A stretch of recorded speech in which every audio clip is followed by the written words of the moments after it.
আমি তো ভিডিও দিই না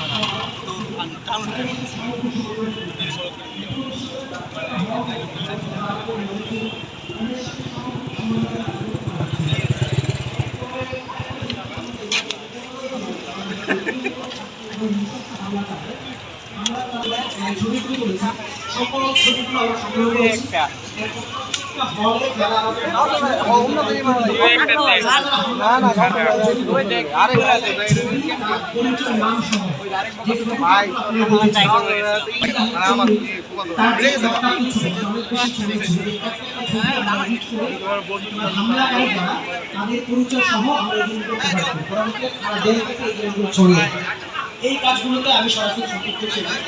এর বাইরে যখন বিভিন্ন সময় মামলার আপডেট দেওয়া হতো যে সারা দেশে কখন কোথায় কতগুলো হামলা হয়েছে, কতজন ভাইকে গ্রেফতার করা হয়েছে, এগুলো আমার মনে আছে বাসায় 8-10টা পত্রিকা রাখতাম। সে পত্রিকা সারাদিন ঘেটে ঘেটে কোথায় কোথায় হামলা হয়েছে, কতজনকে গ্রেফতার করা হয়েছে, এটা একটা বিস্তারিত তালিকা সোশ্যাল মিডিয়া বিভাগকে প্রদান করতাম। পরবর্তীতে সোশ্যাল মিডিয়া বিভাগ সেটা সারাদিন বিভিন্ন পেজের মাধ্যমে এটা ছড়িয়ে দেওয়া হতো। এর মাধ্যমে সবাই আন্দোলনে সামগ্রিকভাবে কানেক্টেড থাকতো।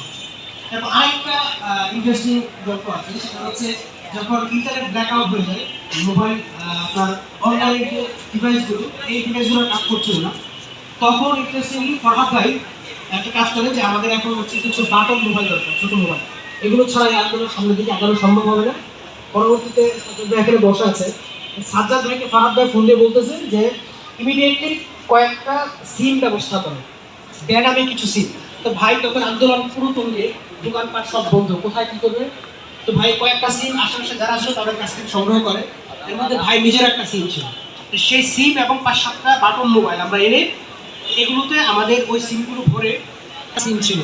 আমার কাছে একটা মোবাইল ছিল, সাদেক ভাইয়ের কাছে একটা ফরাদ, সেগুলো দিয়ে আমরা এবং মনে আছে বাসা থেকে বের হয়ে অনেক দূর পর্যন্ত যে সেই সিমগুলো চেঞ্জ করতে হবে, চেঞ্জ করে যেন যদি আপনার হচ্ছে মোবাইল ট্র্যাক করে তাহলে সেই স্থানটা দেখে আমাদের বাসার জায়গাটা যেন ধরতে না।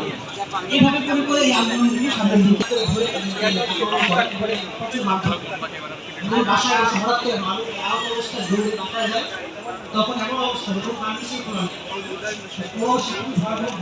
মারধর করে। পরবর্তীতে প্রায় 7 দিন পর্যন্ত তাকে অসুস্থ অবস্থায় ছিল। এর বাইরে আরেকটু গল্প, আমি জাস্ট আরেকটু ছোট্ট গল্প